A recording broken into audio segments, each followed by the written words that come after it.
प्रयोग नहीं करूंगा। ऊर्जा के संरक्षण के लिए पूर्ण रूप से प्रयास करूंगा। वातावरण को प्रदूषित होने से बचाने के लिए हर संभव प्रयास करूंगा।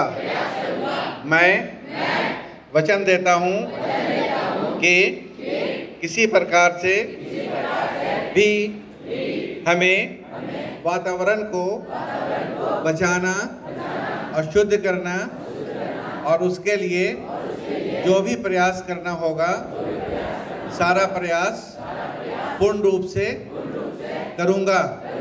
जहानाबाद को पूर्ण रूप से एकल प्लास्टिक प्रयोग से मुक्त करूंगा। Be ready for national.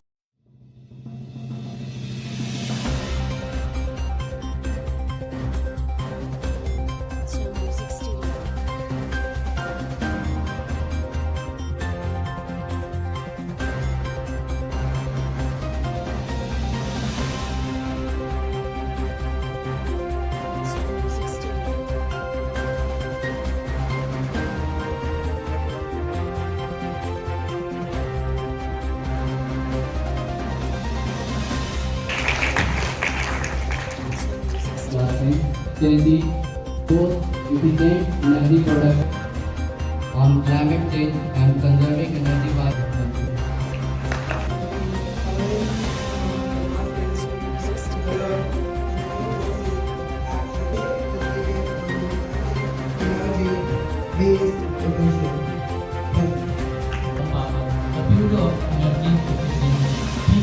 has been leading the celebration of National Energy Conservation Day on December 14th. Our constitutional body stands for under the government of India. The Bureau of Energy Efficiency assesses the development and implementation of and policies to reduce excessive consumption. Let me start by saying a few words about this agri-waste bill. Them about practices on saving energy. World Energy Conservation Day is hyped up in India. Participate in the campaigning and advocacy for resource conservation. Thank you. Have a nice day. Ladies and gentlemen, a delightful morning to everyone. I am Atiya Azad, student guest. Today I am here in front of you to bring your kind notice on towards 5 facts about instant sustainable fashion that will blow your mind. Fast fashion is problematic. The fast fashion industry has led to an estimated production figure of 148 million tons by 2030. Made in India, a move that is sustainable for the economy and environment. Some home-based brands are exclusively working with women from rural areas on creating sustainable collections. Carbon footprints. According to the UN environment, the fashion industry alone is responsible for approximately 8% of carbon emissions. Woke millennials, fortunately millennials are all for shopping sustainable and have been the driving force behind this movement toward eco-friendly fashion consumerism. Thank you, have a nice day. I am Zora Nasir, a student of CAT International School. I am stand here.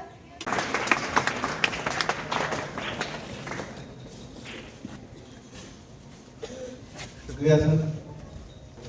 आपका सपना होता है, इसलिए fathers लोग सोचते हैं कि जो हम लोग नहीं कर पाए हमारे बच्चे हमारे सपने को पूरा करें, और बाप का एक कंसर्न होता है। और उसमें होता है जैसे कि यूपीएससी वगैरह की पढ़ाई आप लोग जानते हैं, काफ़ी टफ एग्ज़ाम्स होते हैं, ऑल इंडिया लेवल्स के होते हैं, कोचिंग सेंटर्स हैं क्या क्या हैं, और उसमें कई गुना ज़्यादा उसमें कॉम्पिटिशन्स भी होते हैं। लेकिन ये कॉन्फिडेंस मेरे फादर ने बचपन में मुझे ज़रूर दिया कि वो बोलते थे कि अपने पैरों पे खड़े होकर जब आगे बढ़ोगे, स्ट्रगल करके आगे बढ़ोगे, तभी तुम मजबूत भी बनोगे। जैसे कोचिंग वगैरह को लेके थोड़ा वो एडवर्स थे।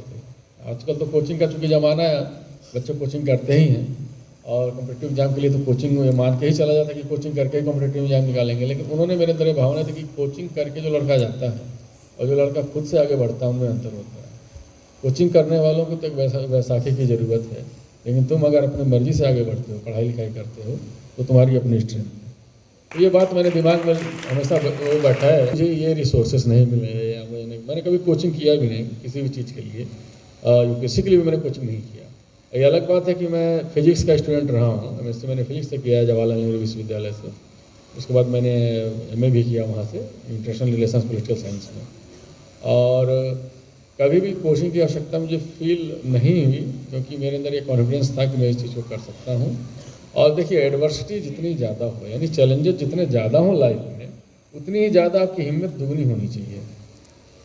अगर चैलेंज नहीं है लाइफ में, तो फिर लाइफ को जीने का कोई मतलब नहीं है। पूरी लाइफ जो है वो आपकी चैलेंज से ही भरी हुई है। जो सर्वाइवल ऑफ जो ह्यूमन सिविलाइजेशन है, वो इसी वजह से लोग फिटेस्ट हैं। जिसने अपने आप को फिट बनाया उसमें, वही सर्वाइव किया। तो अपने आप को मजबूत रखें, अपनी जो दृढ़ इच्छा शक्ति है उसको मजबूत रखें, कॉन्फिडेंस को मजबूत रखें। और कभी भी ये नहीं देखना चाहिए कि रास्ते में ये पत्थर हैं, वो पत्थर हैं, कैसे चलेंगे। रास्ते में ये देखना चाहिए कि ये पत्थर है, इन्हीं पत्थरों को हमको रास्ता बनाना है, इसी से चल के हमको आगे बढ़ना है। तो अगर आप रास्ते में कांटों को देखेंगे तो आप आगे नहीं बढ़ पाएंगे। कांटों को इग्नोर कर दीजिए, सपोज दैट कि वो है ही नहीं। रास्ता आपको बनाना है, उसमें मुश्किलें आएंगी ही आएंगी, जाहिर सी बात है। बिना मुश्किल के, बिना परेशानी के कहीं कुछ मिलना नहीं है इस लाइफ में। इसलिए जब चैलेंजेस आती थे तो हमारा हौसला और बढ़ जाता था। कभी कभी होता था कि बहुत डिफिकल्टीज आती थी, लेकिन वो डिफिकल्टीज ही आपको मजबूत बनाती हैं। उनसे फिर भाग नहीं जाना, एस्केप नहीं कर जाना है। Don't be escapist in your life ever. कभी भी अगर चैलेंज आए, मुसीबतें आए, तो उनसे भागने की मत सोचिए। उनका वहाँ डट के मुकाबला कीजिए। मुसीबत अपने आप 2 कदम उल्टे पाँव भाग जाएगी। इसलिए ध्यान रखिए कि प्रिपरेशन के वक्त कोई भी एग्जाम हो, कॉम्पिटिटिव एग्जाम भी आप लोग तैयारी करेंगे, उसमें भी कभी घबराना नहीं है, क्योंकि मुश्किलें हमेशा कुछ टाइम के लिए होती हैं। कुछ टाइम की मुश्किलों से घबराया नहीं जाता है। शेयर दिल लोग आपस में एक दूसरे को कंट्राडिक्टरी विचारधाराएं भी हैं, लेकिन एक साथ ही रहते हैं। इस देश में डिफरेंट कल्चर्स, उन सभी कल्चर्स को एक साथ बांधना, उन सभी लोगों को एक साथ बांधना, उन सभी लैंग्वेजेस को एक साथ बांधना, it was a very very difficult task for our constitution makers. कि जब फ्रीडम ब्रिटिश से हमने हासिल किया, तो उसके बाद ये कंट्री किस ढर्रे पे चलेगी, इस कंट्री का संरचना क्या होगा, इसका आधारभूत हम लोग की सोच क्या होगी, इसलिए हम लोगों ने आज़ादी की लड़ाई हुई। हमारे आइडियल्स को, हमारे आदर्श क्या थे, वो सब कॉन्स्टिट्यूशन में। हिंदुस्तान का संविधान दुनिया के सभी कॉन्स्टिट्यूशन में बहुत ही खूबसूरत है। जब भी आप इसको पढ़ें तो पूरी शिद्दत से पढ़ें, हर एक चीज़ को समझें उस चीज़ को। इसलिए मैं आपसे कहता हूँ कि आज के विकास के मार्ग में आपको आगे बढ़ने में कहीं से कोई भी अवरोध नहीं आना चाहिए। कभी कभी होता है कि गार्जियन से भी फाइनेंशियल डिफिकल्टीज को लेकर थोड़े कमज़ोर पड़ जाते हैं, परेशान होने लगते हैं। उनको परेशान नहीं होने देना है। अगर आपके गार्जियन इस तरह में बोलना है कि हमको पढ़ना है, तो आगे बढ़ना है, जैसे भी हो। हम लोग भी बहुत हम्बल बैकग्राउंड से हैं। हमारे जो पिताजी थे, भी बहुत हम्बल बैकग्राउंड से, बट एक डायरेक्शन उन्होंने दिया, और वो वही डायरेक्शन था कि जिंदगी में अपने बल पे आगे बढ़ना सीखे, और यहाँ गाइडेंस नहीं देते।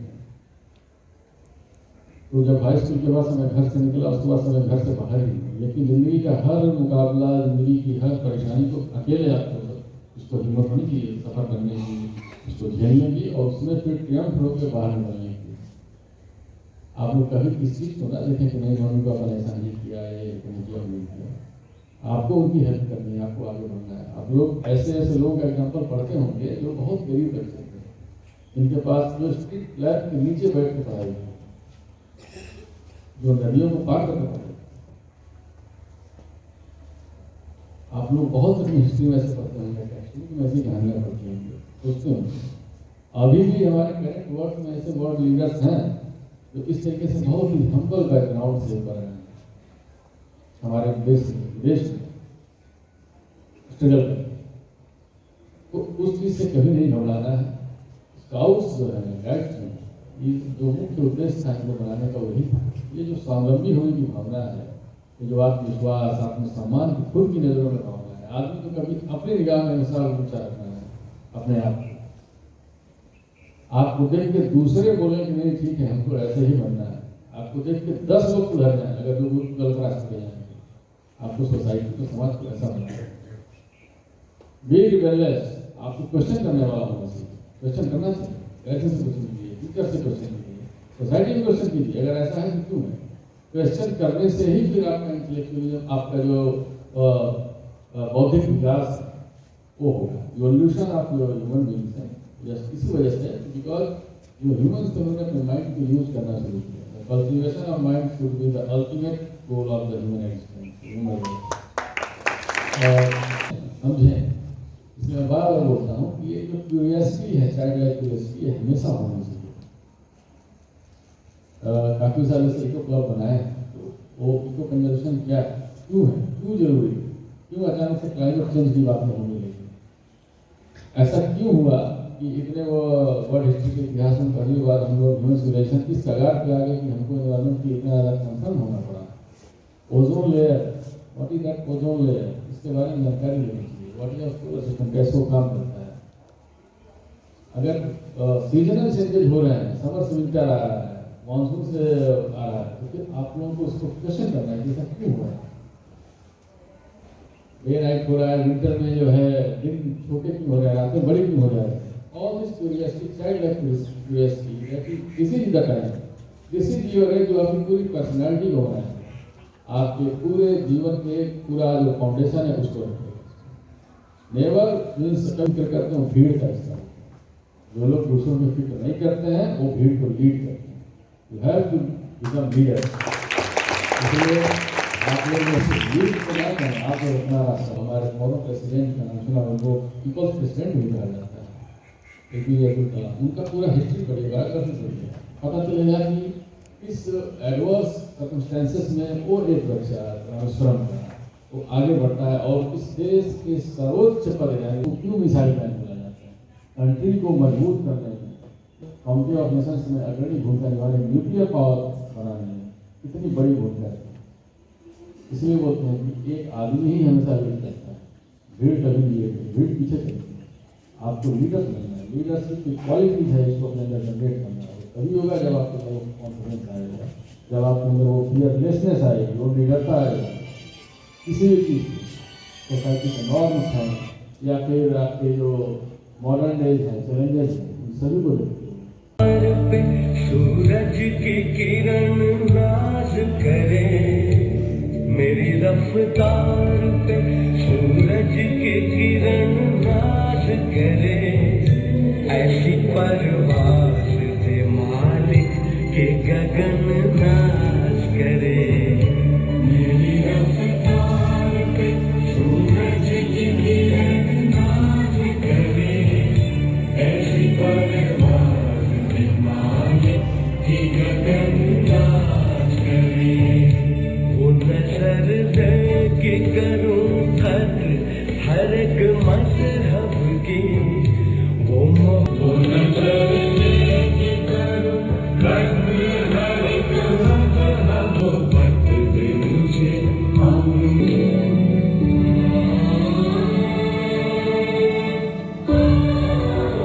सारा चमन मेरी खुशबू से महक दो फूल बना अंदाज करे, इन्हें कुछ ऐसा दे मैं काम सबो दे ऐसा ही दे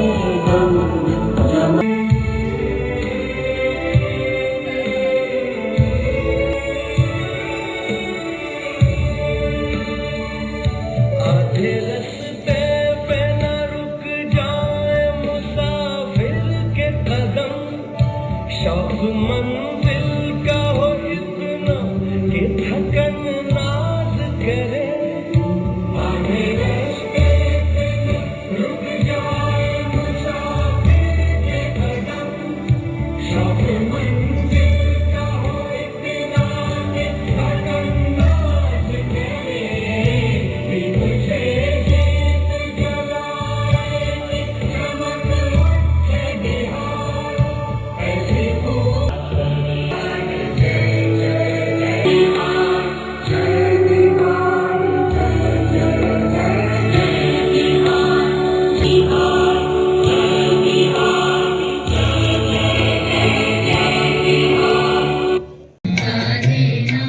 हमारे ध्यान में आओ प्रभु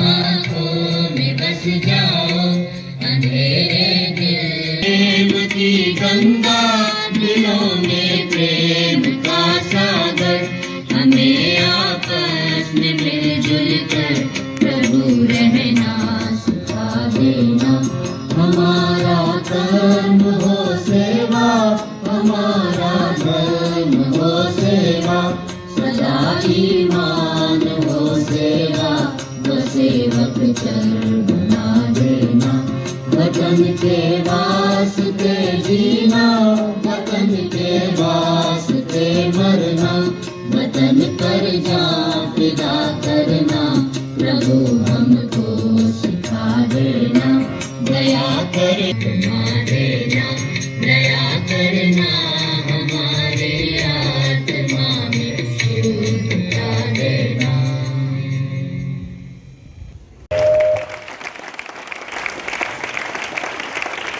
और दोनों पौधे इसी ज़मीन में आप ढीले रास्ते हैं, इस पे चल करके आज हम बहुत हरदिल अजीज़ दीपक रंजन सर, जिनको हम सुप्रिटेंडेंट ऑफ पुलिस जहानाबाद बहुत ही फख्र के साथ महसूस करते हैं हम, क्योंकि दुख दर्द की आवाज़ आपके निकलने से पहले इनको इसका एहसास होता है और उसका क्या हल हो सकता है उसके लिए इनके कदम उठ जाते हैं। बहुत बड़ी बात है। मौजूदगी में आज के इस पूरे प्रोग्राम में जो उसका स्टेबल है, जिसमें पढ़ते हैं Guinness book of world record में है एनर्जी कंजर्वेशन डे। तो law of energy of conservation ये बताता है कि तो आप किस तरह से सर्व करना चाहते हैं, ये ज़रूरी है। हमारा अपना मानना ये है कि जब तक के आपका हाथ हैंड्स इन मड, जब तक आपका हाथ मिट्टी को नहीं छुएगा तब तक इस मिट्टी से आपको प्रेम नहीं हो सकता है। जब तक आपके पग में यहाँ की धूल और मट्टियाँ नहीं लगेंगी तब तक यही रखिए, यही इज्जत नहीं होगा, तब तक मिट्टी से प्यार की बातें अधूरी रह जाएंगी और ये छिछली बात नहीं। तो आइए इसी मिट्टी से जुड़े हुए कार्यक्रम में आज हमारे यहाँ जो आमतौर पे लोग गेस्ट को आए हुए गेस्ट का जो क्लास में efficiency, most efficient energy production on climate change and conserving energy by. Thank you. Should be awareness among the masses in India in the world in new courses of action is given on minimizing energy waste efficient. Thank you. Power. The Bureau of Energy Efficiency (BE) has been leading the celebration of National Energy Conservation Day annually on December 14 since 1991. A constitutional body that falls under the Government of India. The Bureau of Energy Efficiency assists in the development and implementation of strategies and policies to reduce excessive consumption. Let me start by saying a few words about this. I agree to my opinion. To them about practices on saving energy. Don't Energy Conservation Day is hyped up in India. Participate in the campaigning and advocacy for resource conservation. Thank you. Have a nice day. Ladies and gentlemen, a delightful morning to everyone. I am Atiya Azad, student guest. Today I am here in front of you to bring your kind notice on towards 5 facts about instant sustainable fashion that will blow your mind. Fast fashion is problematic. The fast fashion industries has led to an estimated production figure of 148 million tons by 2030. Made in India, a move that is sustainable for the economy and environment.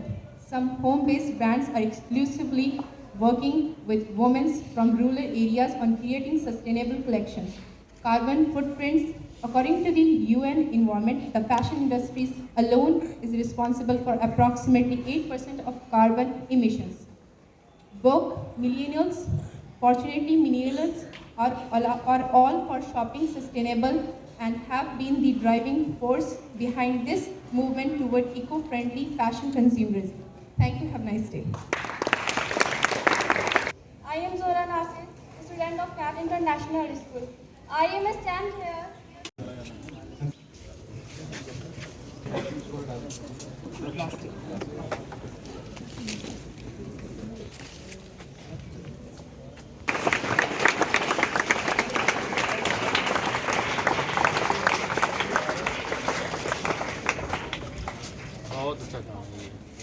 चलिए आपके नाम के commissioner साहब आइए, आइए jointing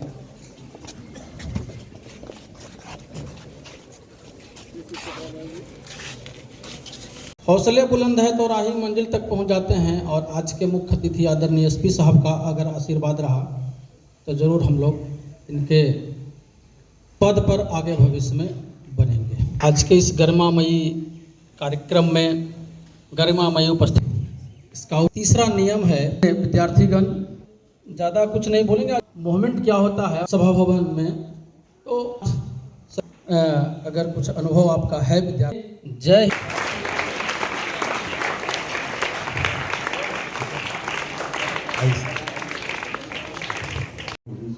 हमारे बीच यहाँ पर उपस्थित हमारे जैसा कि उन्होंने बताया भी एक स्काउट्स वगैरह हम लोग भी भले किए हुए हैं और बहुत ही अच्छा आप लोगों ने यहाँ पे जो भी प्रेजेंट किया अपने प्रोग्राम्स को बहुत अच्छा लगा। स्पेशली मैंने देखा कि जब बच्चे बिहार गान गा रहे थे और इसके अलावा भी जो स्काउट्स गाँव से शुरू हुआ तो मुझे अपने वो पुराने स्कूल डेज याद आ गए जब हम लोग भी इसी तरह से गाते थे।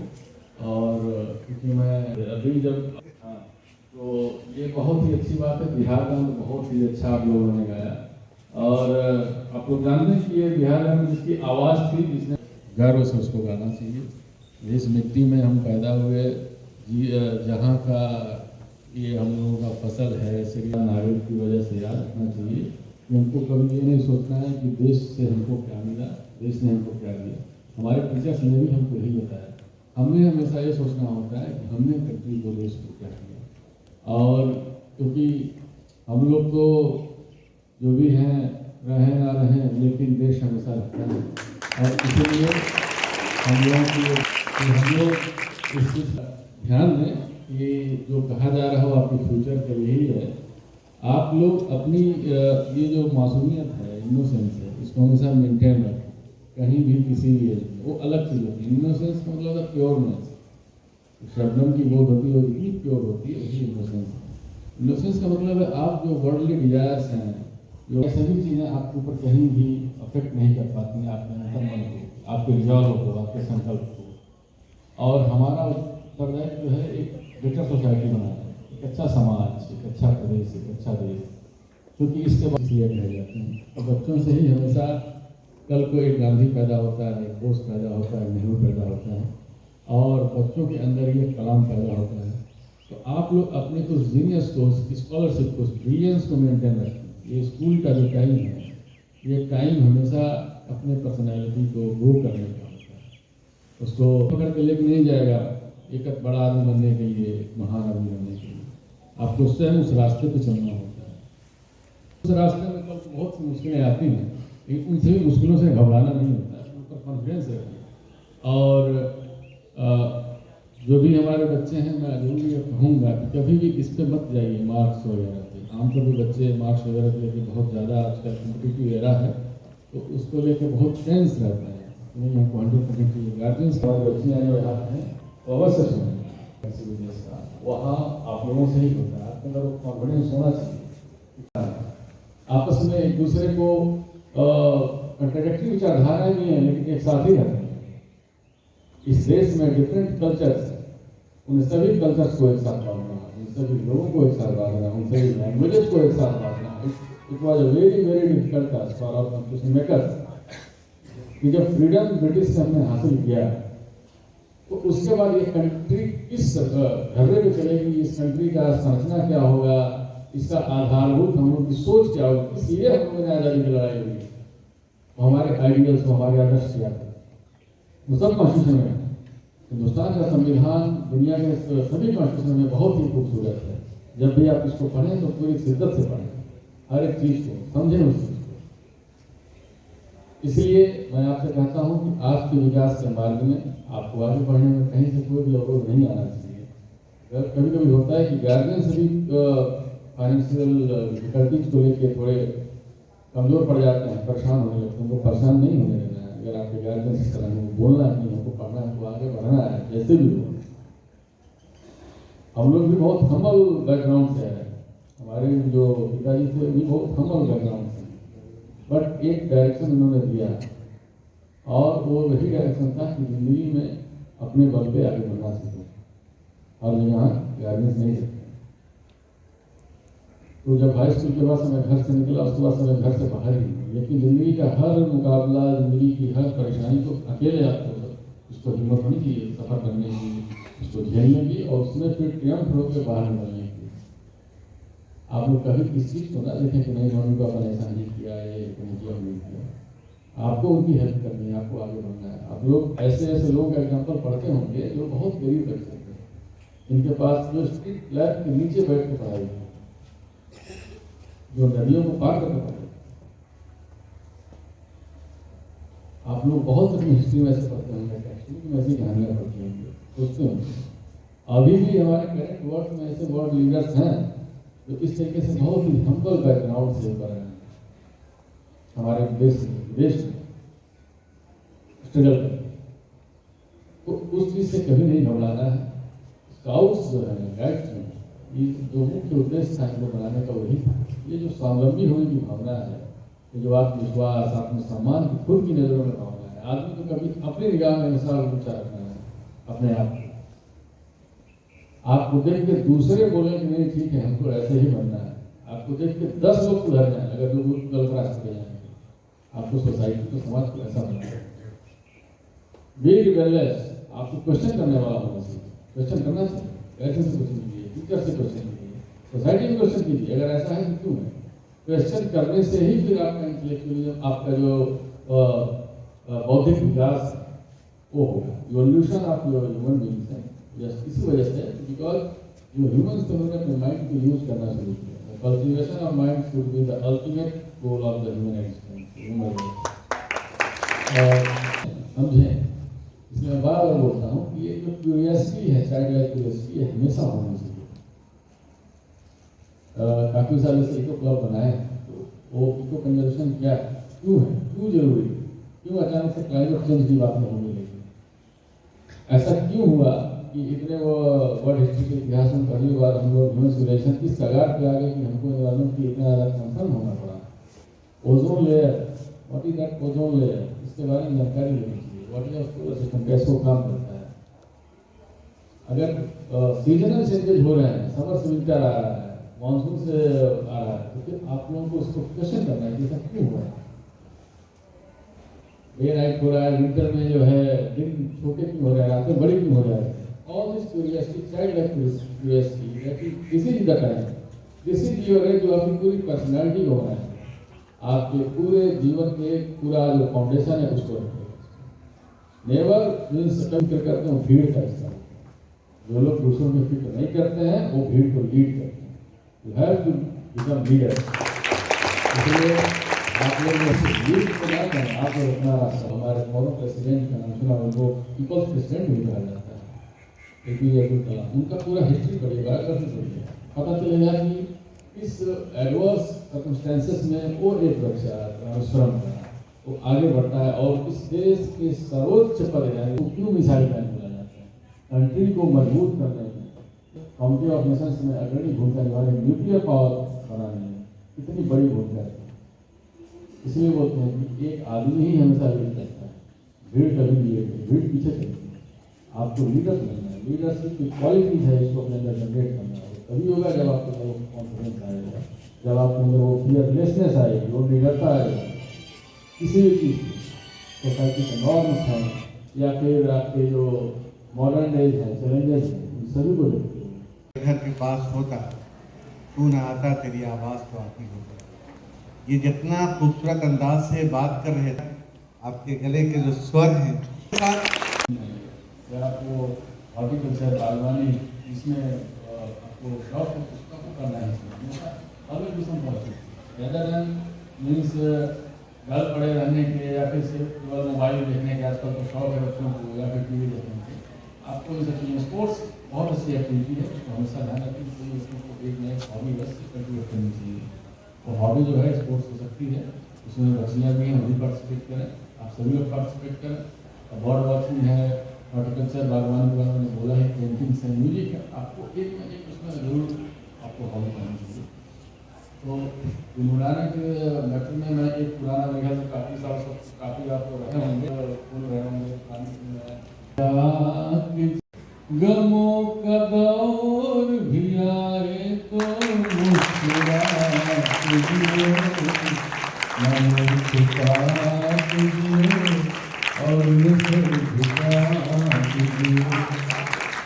जिंदगी किसी मंजिल पर सकती हर एक शय से न मुंह छुपा के जियो और न सर झुका के जियो।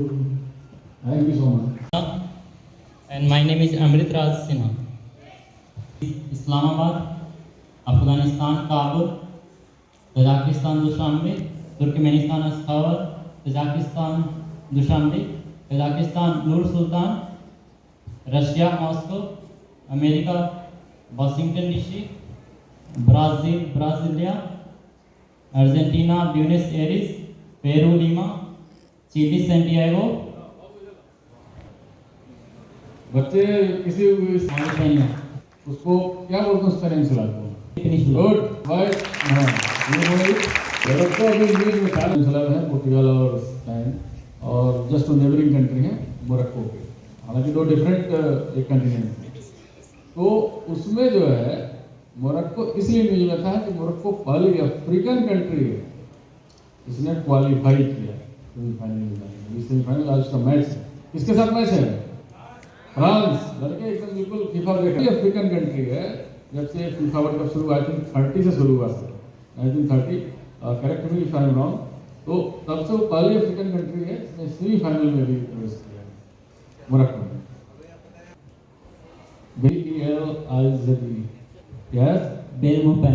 बेलीज कंट्री कहाँ पे है? सेंट्रल अमेरिका है, लैटिन अमेरिका इसको बोलते हैं। छोटी सी कंट्री ग्वाटेमाला के पास था इस कैपिटल का इट्स आइलैंड अंडर डेनमार्क। बहुत अच्छी बात है इनको, और आप लोग भी इस सब चीज़ों को जरूर जीके अपना जो जनरल नॉलेज है, जनरल नॉलेज को बढ़ा कर बना रखें अच्छे से उसको। Making the energy conservation activity under EC Act in India is.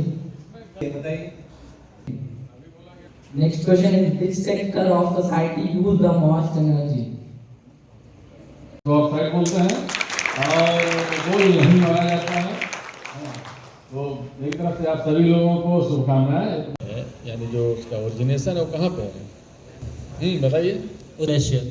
हाँ, गंगोत्री ग्लेशियर है, और तो गंगा जी जाकर वहाँ पे मिलती हैं, तो गंगा रिवर है। देवप्रयाग। ना इस ओशन में या कहाँ पे सी में या बंगाल, वो सारियों का नाम बताएं। गर्ल्स भी। After Pandit Jawaharlal Nehru, we all know that Lal Bahadur Shastri ji was chief minister, prime minister. तो शास्त्री जी के बाद प्राइम मिनिस्टर कौन बना था? शास्त्री जी के बाद प्राइम मिनिस्टर कौन बना था कंट्री का? इंदिरा गांधी। गुड। उज्बेकिस्तान में। उसके बाद जो है उन्हें खास हट के हम लोग आते हैं करंट सिनेरियो पे।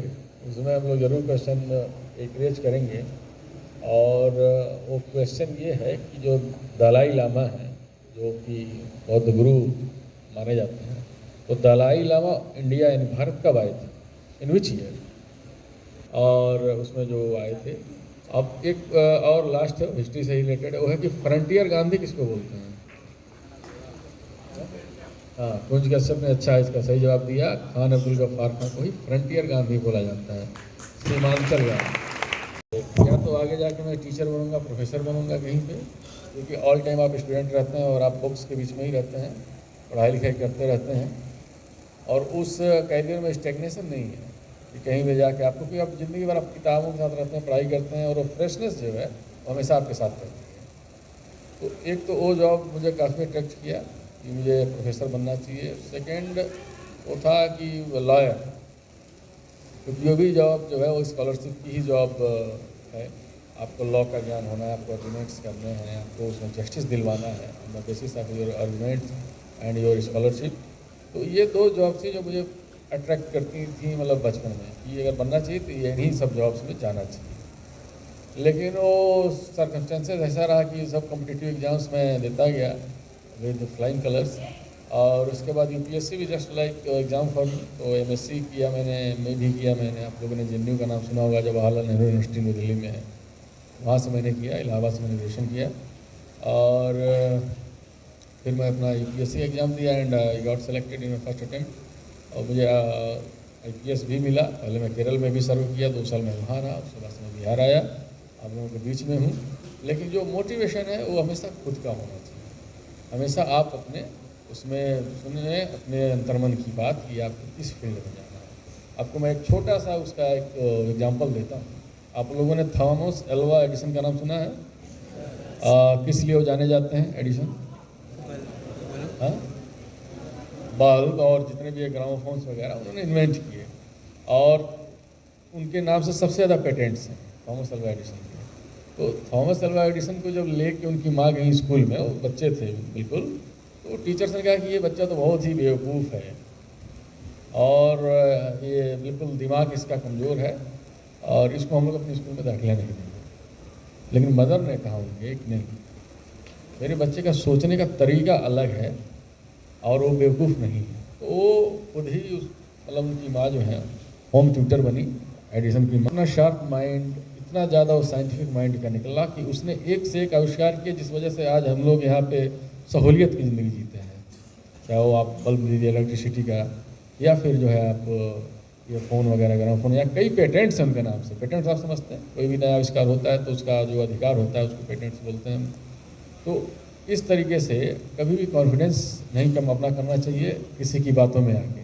अगर कोई आपको मजाक भी बनाना चाहे तो उस पर ध्यान नहीं देना है।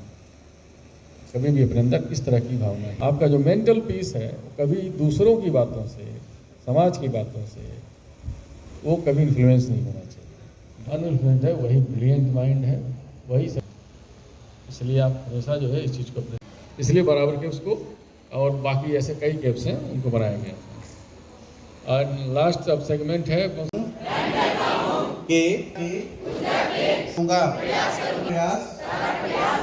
सपना होता है। इसलिए फादर्स लोग सोचते हैं कि जो हम लोग नहीं कर पाए हमारे बच्चे हमारे सपने को पूरा करें, और बाप का एक कंसर्न होता है। और उसमें होता है जैसे कि UPSC वगैरह की पढ़ाई आप लोग जानते हैं, काफ़ी टफ एग्जाम्स होते हैं, ऑल इंडिया लेवल्स के होते हैं, कोचिंग सेंटर्स हैं क्या क्या हैं, और उसमें कई गुना ज़्यादा उसमें कॉम्पिटिशन्स भी होते हैं। लेकिन ये कॉन्फिडेंस मेरे फादर ने बचपन में मुझे ज़रूर दिया कि वो बोलते थे कि अपने पैरों पे खड़े होकर जब आगे बढ़ोगे, स्ट्रगल करके आगे बढ़ोगे, तभी तुम मजबूत भी बनोगे। जैसे कोचिंग वगैरह को लेके थोड़ा वो एडवर्स थे। आजकल तो कोचिंग का चूँकि ज़माना है, बच्चे कोचिंग करते ही हैं, और कॉम्पिटिटिव एग्जाम के लिए तो कोचिंग में मान के ही चला जाता है कि कोचिंग करके ही कॉम्पिटिटिव एग्जाम निकालेंगे। लेकिन उन्होंने मेरे अंदर भावना थी कि कोचिंग करके जो लड़का जाता है और जो लड़का खुद से आगे बढ़ता है उनमें अंतर होता है। कोचिंग करने वालों को तो एक वैसाखी की ज़रूरत है, लेकिन तुम अगर अपनी मर्जी से आगे बढ़ते हो, पढ़ाई लिखाई करते हो, तो तुम्हारी अपनी स्ट्रेंथ है। तो ये बात मेरे दिमाग में हमेशा वो बैठा है। मुझे ये रिसोर्सेज नहीं मिले, या मैंने कभी कोचिंग किया भी नहीं किसी भी चीज़ के लिए। UPSC के लिए भी मैंने कोचिंग नहीं किया। ये अलग बात है कि मैं फिजिक्स का स्टूडेंट रहा हूँ। MSc मैंने फिजिक्स से किया है जवाहरलाल नेहरू विश्वविद्यालय से। उसके बाद मैंने MA भी किया वहाँ से, इंटरनेशनल रिलेशंस पॉलिटिकल साइंस में। और कभी भी कोचिंग की आवश्यकता मुझे फील नहीं हुई, क्योंकि मेरे अंदर ये कॉन्फिडेंस था कि मैं इस चीज़ को कर सकता हूँ। और देखिए, एडवर्सिटी जितनी ज़्यादा हो, यानी चैलेंजेस जितने ज़्यादा हों लाइफ में, उतनी ही ज़्यादा आपकी हिम्मत दुगनी होनी चाहिए। अगर चैलेंज नहीं है लाइफ में तो फिर लाइफ को जीने का कोई मतलब नहीं है। पूरी लाइफ जो है वो आपकी चैलेंज से ही भरी हुई है। जो सर्वाइवल ऑफ जो ह्यूमन सिविलाइजेशन है वो इसी वजह से जो फिटेस्ट है, जिसने अपने आप को फिट बनाया उसमें वही सर्वाइव भी किया। तो अपने आप को मजबूत रखें, अपनी जो दृढ़ इच्छा शक्ति है उसको मजबूत रखें, कॉन्फिडेंस को मजबूत रखें। और कभी भी ये नहीं देखना चाहिए कि रास्ते में ये पत्थर हैं वो पत्थर हैं कैसे चलेंगे। रास्ते में ये देखना चाहिए कि ये पत्थर है, इन्हीं पत्थरों को हमको रास्ता बनाना है, इसी से चल के हमको आगे बढ़ना है। तो अगर आप रास्ते में कांटों को देखेंगे तो आप आगे नहीं बढ़ पाएंगे। कांटों को इग्नोर कर दीजिए, सपोज दैट कि वो है ही नहीं। रास्ता आपको बनाना है, उसमें मुश्किलें आएंगी ही आएंगी, जाहिर सी बात है। बिना मुश्किल के, बिना परेशानी के कहीं कुछ मिलना नहीं है इस लाइफ में। इसलिए जब चैलेंजेस आती थे तो हमारा हौसला और बढ़ जाता था। कभी कभी होता था कि बहुत डिफिकल्टीज आती थी, लेकिन वो डिफ़िकल्टीज ही आपको मजबूत बनाती हैं। उनसे फिर भाग नहीं जाना, एस्केप नहीं कर जाना है। Don't be escapist in your life ever. कभी भी अगर चैलेंज आए, मुसीबतें आए, तो उनसे भागने की मत सोचिए, उनका वहाँ डट के मुकाबला कीजिए। मुसीबत अपने आप 2 कदम उल्टे पाँव भाग जाएगी। इसलिए ध्यान रखिए कि प्रिपरेशन के वक्त कोई भी एग्जाम हो, कॉम्पिटिटिव एग्जाम भी आप लोग तैयारी करेंगे, उसमें भी कभी घबराना नहीं है, क्योंकि मुश्किलें हमेशा कुछ टाइम के लिए होती हैं। कुछ टाइम की मुश्किलों से घबराया नहीं जाता है। शेयर दिल लोग कोई हो तो कभी कभी होता है कि बच्चे उस चीज़ को अपना ड्रीम उनका भी होता है तो अच्छी बात है, कभी होता है कि बच्चों का ड्रीम अलग होता है, पेरेंट्स अलग सोचते हैं, तो वहाँ भी एक कन्फ्लिक्ट आता है। तो मैंने अभी जैसे आप लोगों को बताया कि हर एक बच्चा जानता है कि उसका स्ट्रेंथ किस फील्ड में। कभी कभी होता है कि ये बच्चा बहुत अच्छा पेंटर होता है। फॉर एग्जाम्पल हिटलर का नाम सुना आपने? हिटलर आर्ट्स में बहुत अच्छा था ऑस्ट्रिया में, लेकिन उसको सही डायरेक्शन मिला नहीं। हिटलर ही बन गया, मतलब उसको एक तरह से डिक्टेटरशिप के रूप में आप लोग देखते हैं। लेकिन हर एक बच्चे का एक स्ट्रॉन्ग होता है किसी भी फील्ड में कि वो उस फील्ड में अगर जाए तो